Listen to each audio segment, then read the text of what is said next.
Olá, vamos para mais uma aula, né? Antes de qualquer coisa, só lembrando vocês, né, que vocês precisam ter um lugar adequado para vocês conseguirem se concentrar melhor, tá bom? Então procure um lugar mais silencioso da casa de vocês e peguem logo o material didático de vocês para perto, tá? Vocês não ter que ficar interrompendo para pegar alguma coisa, tá bom? Quando vocês sentirem necessidade de fazer as anotações, vocês podem fazer à vontade, tá? Inclusive, algumas dúvidas que vocês foram surgindo, né, na cabeça de vocês podem ir anotando também, tá? Enfim, a aula de hoje, gente, produção textual ou de redação, né, continua na mesma linha de raciocínio, né, continua nessa análise do texto, né, vou colocar aqui um texto para a gente ler, né, e a gente vai ler, vai identificar alguns elementos essenciais para esse texto, né, ou seja, que fazem parte das características desse texto, né, da estrutura desse texto, tá bom?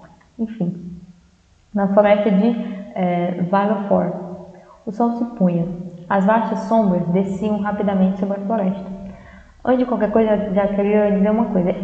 Esse texto aqui, ele é um trecho retirado, né, de um conto maior, tá bom? Então, como ele também é muito grande, que nem o outro, eu não coloquei ele todo, né? Eu coloquei só algumas partes para a gente já conseguir identificar, tá? Mas não vai atrapalhar no nosso raciocínio não, tá? A gente vai conseguir pegar os elementos principais só com esses trechos que eu trouxe, ok?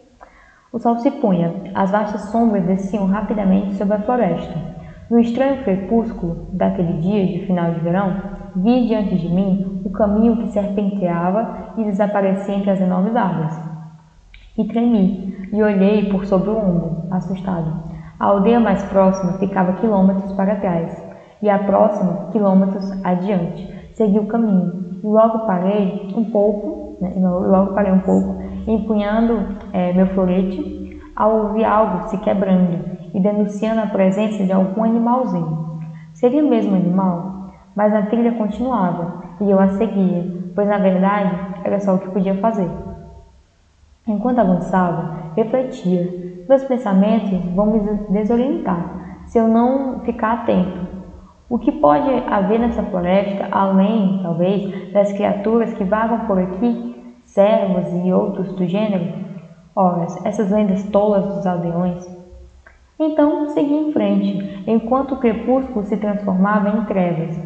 Crepúsculo é quando o sol está se pondo, tá, gente? As estrelas começavam a cintilar, e as folhas das árvores murmuravam com a brisa suave. Estanquei de repente, né, levando a mão à espada, pois à minha frente, perto de uma curva do caminho, havia alguém cantando. Eu não conseguia entender as palavras, mas o sotaque era estranho, quase bárbaro. Bárbaro, gente, é um termo que algumas pessoas usavam antigamente, né? Algumas civilizações usavam para indicar, tipo assim, coisa de fora da civilização, tá? Tipo uma coisa estranha, estrangeiro, tá?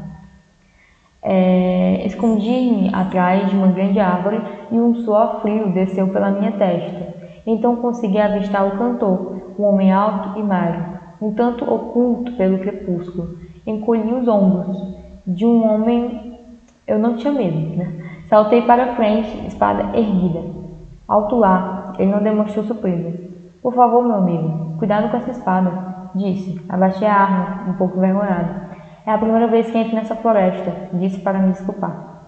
Ouvi falar em bandidos, peço perdão. Onde fica o caminho para Valley Forge?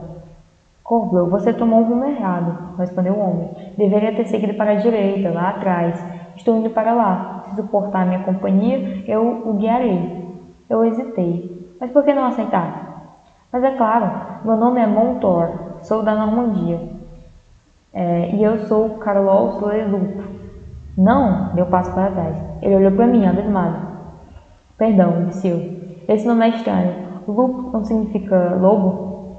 A minha família foi de brancos caçadores, respondeu ele. Não estendeu a mão para me cumprimentar.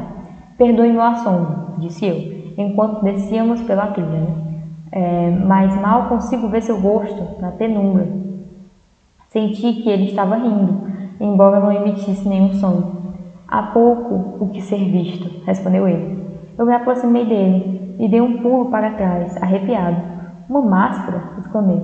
Por que eu uso uma máscara? Disse eu. É um juramento, explicou ele. Eu estava sendo perseguido por uma matilha de cães e jurei que, se escapasse, usaria uma máscara durante certo tempo. Cães, meu senhor? Lobos, respondeu ele rapidamente. Eu disse lobos.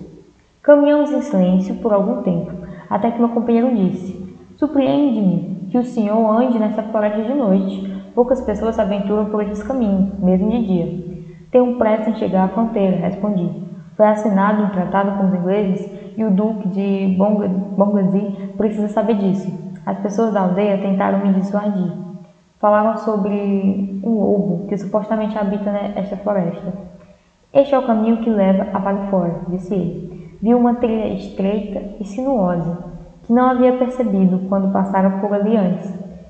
Ela enveredava-se em meio à escuridão das árvores. Estremeci. Enfim, né? Aí foi só um trechinho, né? Aí a história continua mais, né?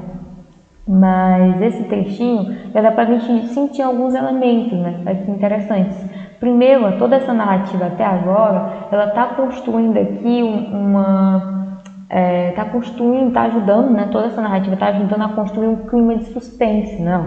Até aqui, ó, né? Que é justamente onde eu parei, né? Propositalmente eu parei bem aqui. É que ele fala, estremeci. Então a gente pensa, a partir daqui vai acontecer alguma coisa, né? Ou talvez não, ainda não, né? Mas então todos esses elementos trabalhados até agora é para criar uma atmosfera de suspense, né? De mistério, tá bom? Beleza. Aí bem aqui no começo, ó, como ele fala, o sol se punha, as vastas sombras desciam rapidamente sobre a floresta. Olha como ele decide começar a história, né? Ele já começa trazendo aqui um ambiente sombrio, né? Ó, ele fala, o sol está se pondo, a sombra das árvores, ele fala que está na floresta, né? Ele já começa narrando o personagem já andando nessa floresta. Enfim, prestando atenção ao redor, né, que tá mais sombrio, né, aí que ele tá pensando sozinho, né, ele tá conversando sozinho, ele escuta um barulho, já tá mais assustado, já pega na arma dele, pega na espada, e aqui ele já coloca um pensamento no personagem, né, ó, justamente falando disso, né, enfim, por conta do barulho que ele escutou, né, então, logo no final, quando ele fala isso, né, esse texto que ele fala, que a aldeia dele contou uma história para ele sobre o lobo, enfim. E aí a gente percebe o quão o personagem está aflito com isso, né? Lá no começo ele escuta um barulhinho e ele fica assustado, ele já está assustado. Ele vê o homem cantando e ele já bota a espada, que ele está assustado, enfim. Aí o homem fala que o sobrenome dele é Lupo, né? Que significa lobo. E aí ele também fica assustado, né? Vê o homem com a máscara também fica, enfim. Então a gente já percebe que a personagem também, muitas vezes, contribui para isso, tá? A personagem contribui para esse clima de mistério que o conto vai ter, tá bom? Então é muito importante você conseguir dar profundidade para as personagens, né? Você conseguir fazer com que o leitor perceba o que ele está sentindo, né? Principalmente se o foco narrativo for em primeira pessoa, que é essa situação, né? O que é foco narrativo em primeira pessoa? É quando o narrador é personagem, tá bom? Então aqui ele é um narrador personagem, né? Ele está narrando o que está acontecendo com ele. E aí perceba a importância disso, a importância da gente entender o que é que ele está sentindo, né? No caso, medo, né? Enfim, quais dos trechos ajudam a criar um ambiente noturno no conto?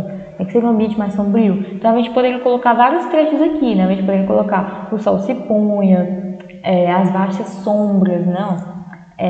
No extremo crepúsculo, né? Quando ele fala crepúsculo, que é o pôr do sol, tá bom? Enfim, então a gente poderia elencar aqui vários trechos, né? O tempo todo ele tá trazendo essa ideia que tá escuro, né? Enfim. Até quando ele fala com o outro personagem, né? Ele fala isso, né? Não consigo enxergar seu rosto na penumbra, né? Que seria a escuridão, né? Então, o tempo todo a história está trazendo pra gente elementos que vai dar essa ideia de uma coisa mais noturna, né? E isso já contribui com que a gente sinta esse clima de mistério, tá bom? Então já contribui para que a gente já consiga imaginar um ambiente noturno, né? A gente já consegue imaginar essa história, tá? Então aqui, ó, só pra gente conseguir colocar melhor, tá? Poderia colocar qualquer um desses trechos aqui como exemplo, tá? O sol se punha, as vastas sombras desciam rapidamente sobre a floresta, no extremo crepúsculo, né? Quando ele fala, enquanto o crepúsculo, ele fala de novo, né? O crepúsculo se transformava em trevas, né? Ou seja, ele poderia só falar, o sol estava se pondo e ficou de noite, mas não, ele coloca, enquanto o crepúsculo se transformava em trevas. Olha como as palavras que ele usou, né? Ou seja, são palavras que está intensificando esse fenômeno, né? Normal, um fenômeno natural, né? Que é o sol se pôr, né? Então ele usa palavras ali para intensificar, tá bom? a questão das estrelas, as estrelas começavam a cintilar, a folha das árvores, né? Ou seja, é todo um ambiente que ajuda a gente a se imaginar naquela situação, tá?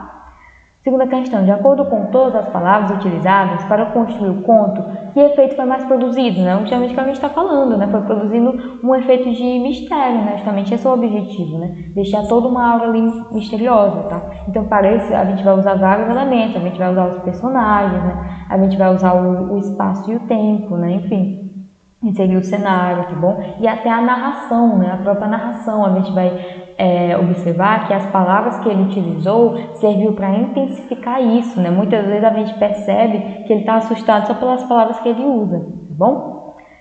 Enfim, gente, espero que vocês tenham entendido, né? Espero que tenha dado para compreender um pouquinho mais sobre o conto, né? Para conseguir aplicar aquelas características que a gente já viu aqui na prática, né? Você ler um conto e conseguir identificar isso, tá bom? Se surgir alguma dúvida, né, você pode rever a aula, ou então a outra aula, né, que eu falo lá sobre o conto, tá? Ou qualquer outra aula do canal, né, que tá lá. Acesse o site da escola, tá bom? Pra você ter acesso ao conteúdo que tá lá. E a agenda digital, tá bom? Enfim, até a próxima aula.